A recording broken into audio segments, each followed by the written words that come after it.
It is well known in my household that while I get the general shape of lyrics right, the details are fuzzy. It's like when you zoom in on an old photo, it just becomes blobs. And that's my brain. It's just blobs. Nice. There's an episode title if I've ever heard one. It's just blobs.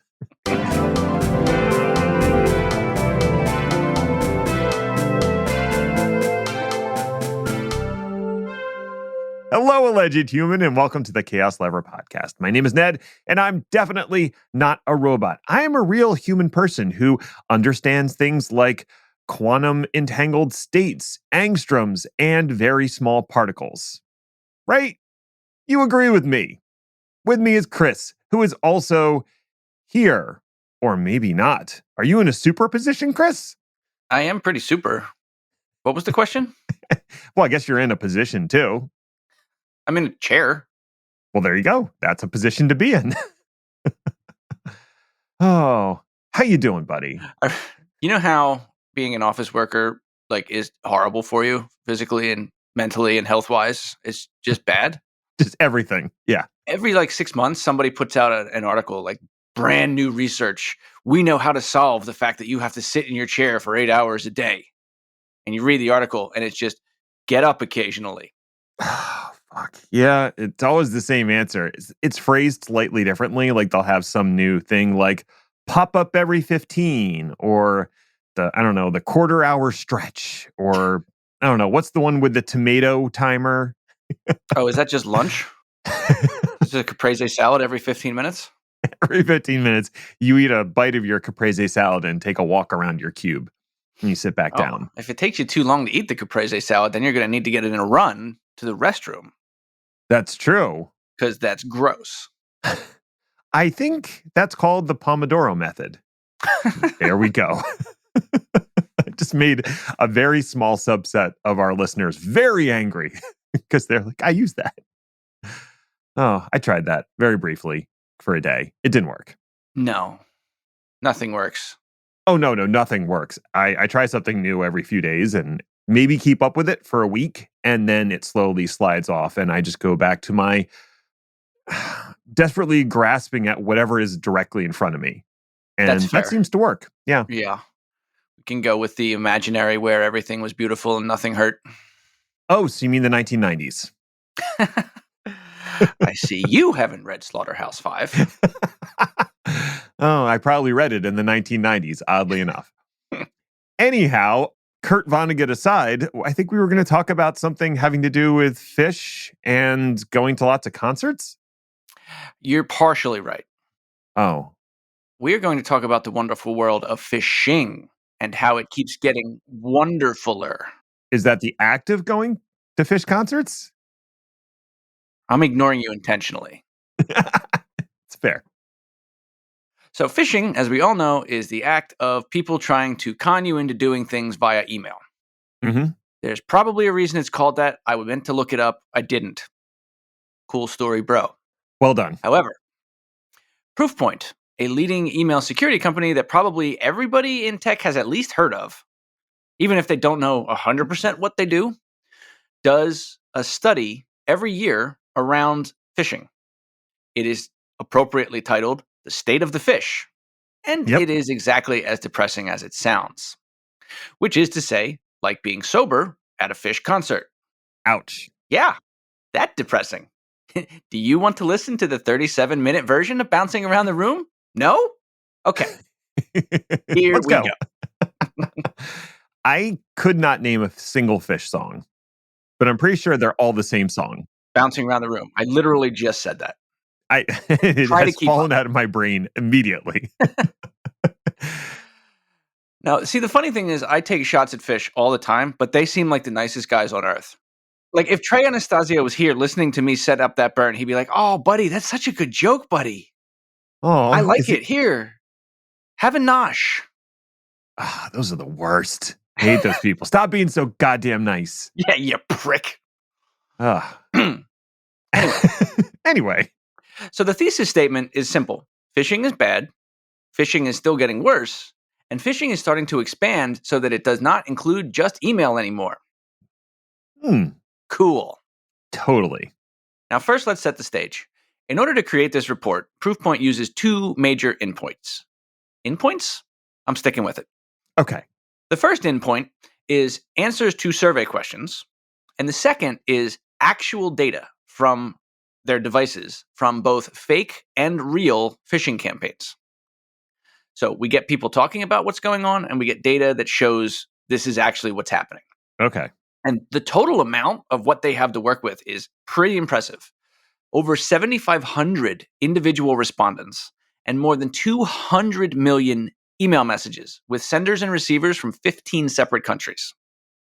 So this is not just like Jack in the corner going, I think email's bad, guys. I mean, Jack's right, but that aside. So Proofpoint's first insight is probably not going to surprise anyone, especially if you listen to the thesis statement. Phishing rates are increasing.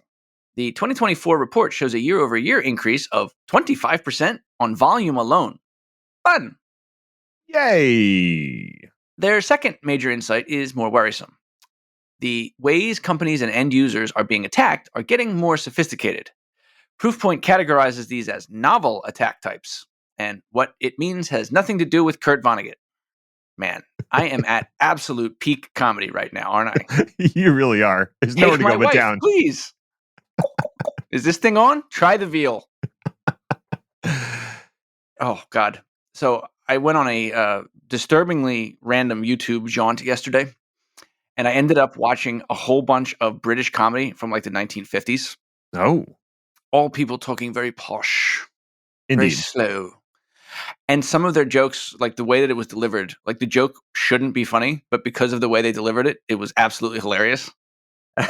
One of them was, a friend of mine, he recently lost his wife. Very careless of him.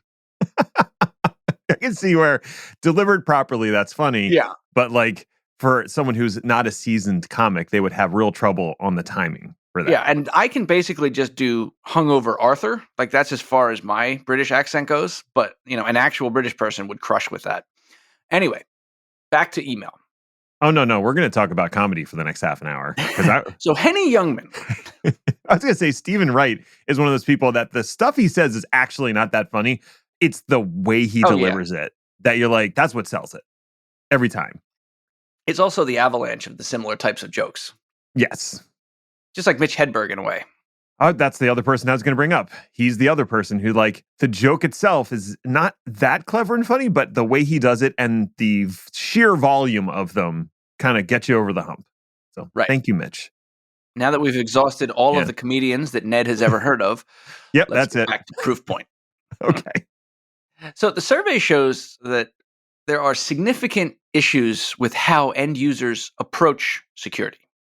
These are the people that are affected by phishing, mind you. Namely, end users think security is annoying, and they will absolutely circumvent it in the name of convenience. Oh, yes. 96% of respondents candidly admitted to knowingly bypassing security controls, and nearly half of them said they did it for the sake of convenience. And the next majority said they did it to save time and or meet an urgent deadline. So that's helpful.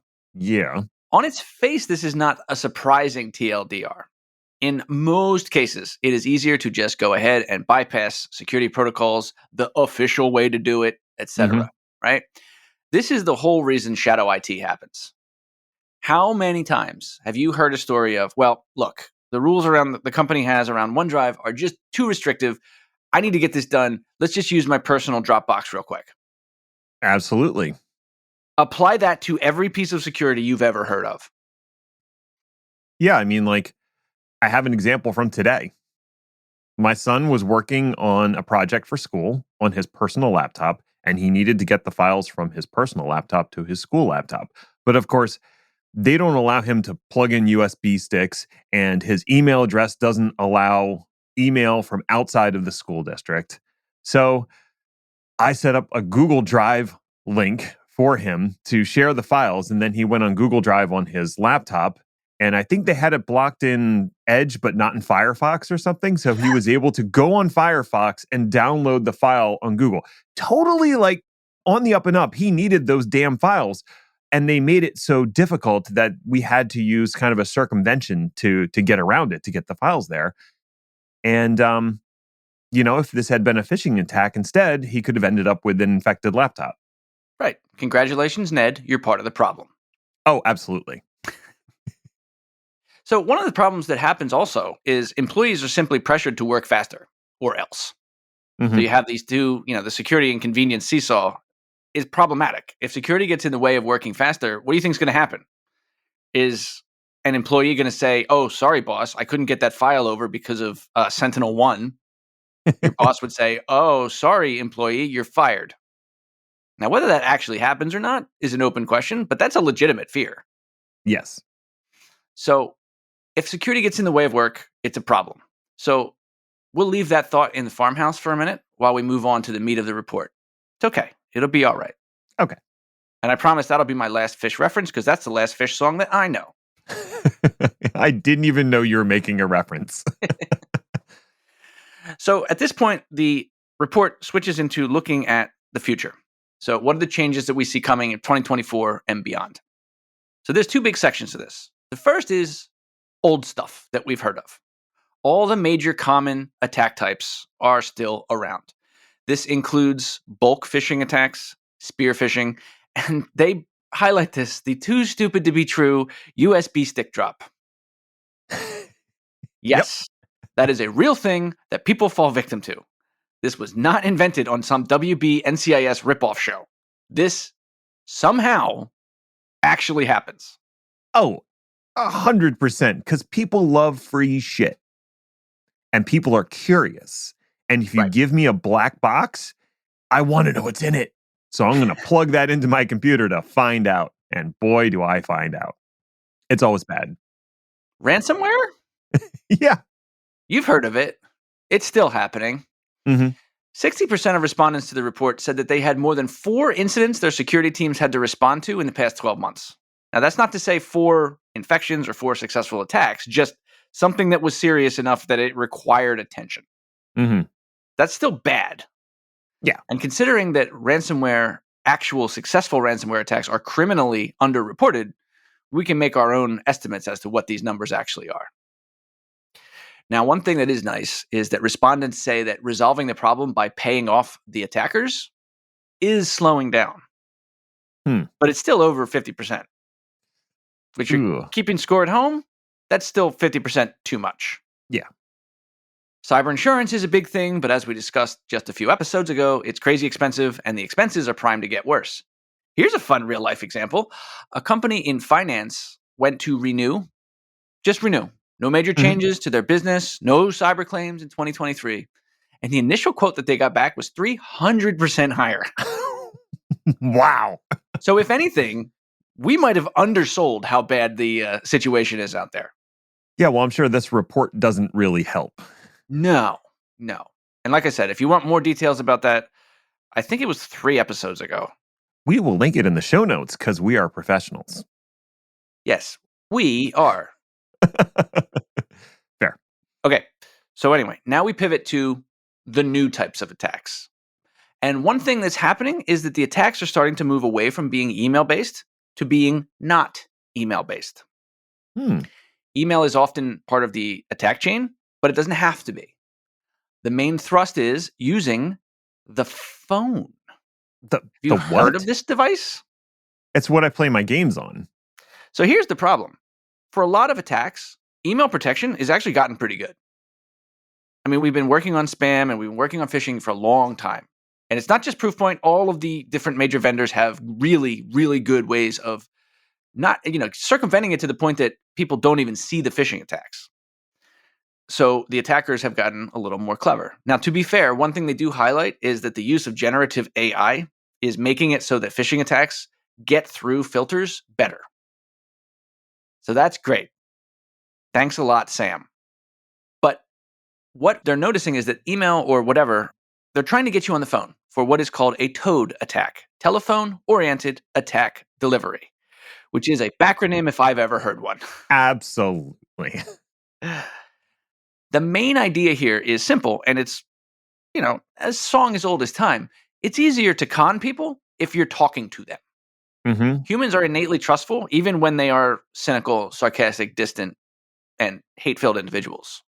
Not thinking about anybody in particular. No, no. So what happens is they try to send you something real short and real simple that will get through the filter. Something like, we have an emergency and we need to talk to you about it on the phone. We have an old payment that we have to get to you, but first we need to confirm your identity, et cetera, et cetera. There's dozens of ways this can happen. And as we'll talk about in a more detailed one in a second, sometimes they'll just send you a text message that says, hey. Yep. Yep. I'm familiar with that. So the goal here is get you off of a system that is really tightly regimented, controlled, and secured, like email, and onto something that is not, like either SMS, or it could be WhatsApp, or it could be a phone call. Once someone has you on the phone and has gotten a certain amount of trust, they will eventually, not immediately, actually, Mm-hmm. that's the key thing, is that they are taking their time because we're friends now. Yes. But once they have you on the phone and once they have you on the hook, they will try to get you to do whatever it is that is part of their next malicious action. They will try to get you to share credentials. They will try to get you to create a remote support session. They will try to get you to transfer money. Does this sound stupid? Like you wouldn't fall for it? Well, you would. Real life example. An executive was tricked into giving scammers $50,000 in cash. In short, Wow. it was one of these toad type attacks. A caller, they got on the phone and posed as someone from Amazon, then transferred the executive to someone posing as a Federal Trade Commission liaison, then someone claiming to be from the CIA, and finally convinced this person to withdraw cash and hand it over to a stranger in the driveway. Whoa. The idea being, you give us cash, we give you certified treasury bonds. And this was all, the story is obviously a lot longer, but this episode was long enough, so I'm summarizing a lot. That's fair. This attack was sophisticated, it involved many actors, and it was eventually successful to the tune of an untraceable $50,000 in cash. When was the last time you heard an email scam do that? It's been a while. Now, along these lines are also more and more sophisticated attacks called BECs, or business email compromises. Now, this one has been around for a while too. This is where you get an email that's ostensibly from somebody important, beseeching you to do something immediately. Mm-hmm. These are up 30% year over year. And the simple version of these you've heard of. The CEO reaches out and says he needs Glenn in accounting to buy $1,000 of Apple gift cards ASAP. Right. But the thing about this is it's really the impersonation that tricks you into doing something. And it will usually be something longer term. Just yesterday, Dice.com was compelled to share a blog post warning people against phishing scams where the sender presents themselves as a recruiter and then can go through that same deal. We gather some trust. Hey, we're going to submit your job, but first I need all this personal information. If you believe that's a recruiter, you'll probably give it to them because that is information that they need. Right. So in short, the recruiter's email, recruiter, air quotes, email will promise you an opportunity. Please call us for more information. Boom. Immediately back to a toad thing, right? People should be skeptical of this for all the reasons that we've already talked about and all the reasons outlined in the Dice blog post, but also because the very idea of a recruiter actually calling you back should be suspicious all on its own. Boom. Got him. Got him. Well done. So these are all business attacks. And I wanted to do a side point. This happens to people, individuals as well. And the BECs, the toad attacks, all that stuff is a way in for what is called a pig butchering scam. They follow the same exact playbook, but instead of targeting businesses or the like, they aim for individuals. Mm-hmm. And this is very much where you get things like a conversation on text saying, hey, yep, people are curious enough to follow up. You're on the hook. Now you have a fun friend. If you want to know more about it, John Oliver did a damning report about it just a few weeks ago on his show on HBO. But in short, random call, random text, someone starts to befriend you, then asks you for help or encourages you to invest in some shady investment app or otherwise manipulates money out of you when you're trustworthy and weak. And then when you start to question them, they disappear into the ether. Yeah, and they will typically ask you to deposit the money in some sort of cryptocurrency. Of course. So that way it's untraceable. If anybody is interested in a really good examination of this, Zeke Fox had a story on Bloomberg about this where he got a text that just started, "Hi, David, I'm Vicky Ho. Don't you remember me?" And his name is not David. And Vicky Ho is not an actual person. But this story was told in much more detail in his book, Number Go Up, which is an excellent read or listen. So, yeah, that's definitely worth digging into if that has piqued your interest. Yeah, there's tons of examples of all this stuff out there. So one thing that was interesting, a lot of these modern attacks, or novel attacks, I'm sorry, they were focused around using Microsoft. Of those 200 million emails that I talked about, 68 million of them, which if you're doing the math at home is about 90%, were about a Microsoft product. So a common attack would look like this. You get an email with a link to a OneDrive. Mm-hmm. You click on it, you see an alert and a redirect to a login portal. You roll your eyes because you have to authenticate again. You give your credentials. You probably have to put in MFA. You Yep. hit submit. Mm-hmm. Nothing happens. Mm-hmm. You probably just go get a sandwich or something. And like, you're not surprised because it's Microsoft. Exactly. Now, in reality, this was an attack. This was a fake login portal, which was doing a pass-through. You gave the attackers your real credentials, Uh-huh. which they then immediately transposed to log into your real portal. You even helped them by giving MFA approvals, which Oh. can also be transposed. How kind. Mm.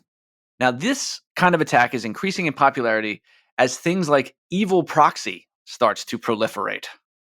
Evil proxy is a phishing framework designed to bypass multi-factor authentication defenses. Everything that I said above, those 5 steps, it does them for you. And hackers who otherwise would have no idea how to do any of this can just do it. Yay. MFA bypassing hacking campaigns as a service? Yep. Welcome to the future. It's this and Elon Musk, kids. It's all downhill from here. Computers were a mistake. It's our other tagline. I like it. I like it. So, the next thing that they talk about, what do we need to do? How in the world do we fix this? Mm-hmm. So, there are technical things that happen behind the scenes that end users likely will never see. Like I said, we're actually pretty good at blocking spam, phishing attacks. That stuff's going to continue to improve. The bad guys are using AI. Well, guess what? The good guys are going to start using AI too. And not just as advertising. Right. But the biggest thing that has to happen, in my mind, is that security training has to change. Hmm. A lot of what happens and a lot of why it works has nothing to do with the security infrastructure in place. Because as we talked about, people see security infrastructure as an annoyance. I am reminded of that XKCD cartoon where the one guy says, "You'll never be able to break into my password without a $5 million supercomputer." And the attacker has a hammer and says, "Well, I have this $5 hammer." If you don't do security right, if you don't follow the rules, and if you circumvent it, then you don't have security. It doesn't matter how expensive it is. Mm-hmm. So I think that that's part of security training that doesn't really happen. People, first of all, just don't understand the risk profile. Now, this is not just about computers. I think this is part of human nature. How many times, especially, remember yourself as a child. How many times did you say to yourself, how bad could it be, really? Yeah, one of the things you learn as a teenager is to stop asking that question. What's the worst that could happen? Mm. He says quietly to himself in his jail cell. Yeah. When you do things, like you said, you had to circumvent the school's security. In your case, it was necessary. Now, I would also argue that the child should be doing schoolwork on the school laptop. Don't get me started. Naughty. Naughty. There are reasons, Chris. Yes, they're not good. Agree to disagree. Well, I mean, we'll get to that one in a second. But the whole idea of security is that it's there for a reason. It's there to help you. Help me help you. Help me help you. That's also Hmm. a fish reference. Definitely not. So, yeah, implications of something that goes wrong is not usually part of security. If it is, it's something vague. Like they have a fake company and terrible actors, and Jimmy clicked on the wrong email, and now the finance team doesn't know where $1 million went. Like that's not real. Hmm. Security awareness training has to be focused around things that people will pay attention to and take seriously. Again, human nature. One thing that you can look up on YouTube within living memory, you didn't have to wear a seatbelt when you drove a car. Yep. And also within living memory, you could have an open container of alcohol in the car. That Yeah. was made illegal in like 1970. It was not that long ago, relatively speaking. And if you go back and watch news reports from the time, you'll see people sitting in cars with no seatbelt and a beer saying, "Y'all ain't infringing on my rights." Those people still exist, Chris. I would argue that for a lot of the population, they have started to realize that maybe these things are there for our own protection and maybe they work. It's education and experience to changes that mindset. Now, you're right. There's always going to be somebody that thinks it's completely fine to drink a fifth of Jack while driving down the wrong side of the highway. After all, there's less cars on that side. They all seem to get out of the way. That's right. So nice of them. So that's part of it. The next part is people don't understand how to work with the security tools. And I think this one goes two different ways. One is for the end user, but the other is for the security team themselves. Mm, yeah. Your situation I'm going to keep coming back to, but it seems like what they're doing is unnecessarily onerous. And it does not offer a way to do it that is safe. That's a strict prohibition when there are cases where what you're trying to do is not malicious.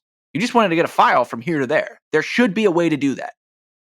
Right. Absolutely. As part of the orientation that he received when he got his laptop, there should have been some section where they go, how to securely transfer a file to your laptop. And then he would know. But Exactly. there was no such training. And as far as I know, there's no such option. So we had to find a way around it. Right. And that's a great example of the end user is partly to blame, but the security protocol is equally to blame because you have to have a way to do that. Mm-hmm. And as a security professional, I can think off the top of my head of about 5 different ways to do that. At least. So the next point, training shouldn't, how do I put this? Suck. Yeah. 99% of respondents to the survey said that they had security training set up in their company, but little of it was rated highly. And you remember this from when you were working for companies. And everybody has to do this every year. You go sit down, you watch a BS webinar, you roll your eyes, you fast forward, and you answer the quiz. Mm-hmm. People see these HR type trainings as an annoyance at best and a burden at worst. Oftentimes, they are super cheap, purchased from the lowest common denominator, learning materials that are very easy to bypass, and insultingly easy questions required to show that the material was consumed. Yep. I was thinking about this and doing a reduction absurdio on it. One of the things that I had to watch recently was what to do in case there's a shooter, an active shooter in your premises. Mm-hmm. A frightening concept in and of itself. But the quiz questions were so insulting. Like I was starting to write fake ones. And one was, what do you do if you were physically confronted with the attacker? So I thought maybe one of the answers should be join him, grab a handgun and just start going nuts. They were that good, huh? Yeah, oh my God. Eye rolling to say the least. I do not believe that any of these mass produced security trainings are of value. I think people blow past them. They fast forward them if they can. They take nothing away from them aside from a checkbox for HR. What I believe needs to happen is training needs to be in person. It needs to be interactive. It needs to be led by the security teams, and it needs to have question and answer sessions. Will this take longer? Yes. Will you end up with a more secure and more aware workforce? Also, yes. Mm-hmm. And as we've talked about in here, security best practices will help you in your business and they will help you in your personal life. So there's really no downside to doing this, aside from the fact that it would take more time. And then you could also personalize it to what you're doing, to the job, to the company. Like you were saying, security should have sat down and said, this is the way to securely transfer a file. Same thing. This is our email process. If you see an email, do this. If you see a banner across the top, report it here. Real life examples that show what people will see during their business life or their personal life, not just anonymous, this could happen to you, FUD. Right. And then finally, these types of trainings should happen more regularly. What happens right now is you get 6 hours of BS from HR to do by the end of the month. And again, you do it reluctantly, annoyedly, and take away next to nothing. So micro trainings quarterly. We talk about one thing. If you want to go see something specific, a webinar is always available. You can go review it. But realizing that with anything, it's the repetition that makes the learning stick. Timed, phased repetition, not some bullshit that you don't pay attention to for 5 hours at the end of every December. Thoughts? My thoughts just generally is the training is good if it's executed properly. But beyond just the training, you need to set your systems up in such a way that the more secure option is the easier option. Right. Part of that is just going to be rolling out systems that actually empower the user to get their job done. If your security policies are standing in the way of someone getting their job done, they're going to circumvent it. Another big thing is identifying when an incident occurred and without laying blame, figure out ways that you could have circumvented that event from both a technical standpoint and a personal standpoint. Like if you get an email from someone posing as the CEO, how do you validate that? What options do you have for validating that? Is it okay to reach out to their personal assistant and confirm? Because some people might be real scared to not do the thing that CEO wants you to do or any other person. So they have to have a way of dealing with some of these scenarios when they come up. And so that kind of could lead into the role-playing idea that you're talking about in the security training is here's something that actually could happen. Or here's something that actually did happen. Yes. This is the email that Bob got last April. Let's walk through what he did to make sure that it was legit. Right. So I think making the most secure option the default option or the easy path is going to help a lot. Having security teams actually understand what people do as part of their job and not get in the way of that is going to be huge because there's definitely a disconnect between, like, say, the finance department or the marketing department and the security department. Security is like, those people are idiots. It's usually very antagonistic. And so they end up putting these onerous restrictions on what the marketing team can do. And the marketing's like, fuck you, I'm just going to go on HubSpot and do everything, even though you told me I'm not allowed to use that site. You know, it's like, you have to meet them halfway and help them do their job better, or at least to do their basic essential tasks. As soon as you stand in the way of that, security's out the door. And I would just go to a Fish concert. That's my closing argument. How am I going to get to that Fish concert if I have all this work to do, Chris? Yeah. Hey, thanks for listening or something. I guess you found it worthwhile enough if you made it all the way to the end. So congratulations to you, friend. You accomplished something today. Now you can go sit on the couch, fire up a Fish album, CD, mixtape, I don't know, and sit back and enjoy it. You've earned it. You can find more about the show by visiting our LinkedIn page. Just search Chaos Lever or go to our website, chaoslever.cow, where you'll find show notes, blog posts, and general tomfoolery. We'll be back next week to see what fresh hell is upon us. Ta-ta for now.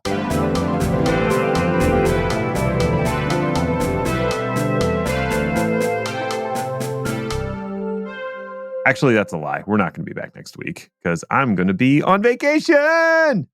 No, you're not. Canceled. Nope. No, that is not happening. I am going to Cancun and I am going to enjoy the hell out of it. I've got this email from your CEO that you need to, it needs urgent attention. Oh, God damn it.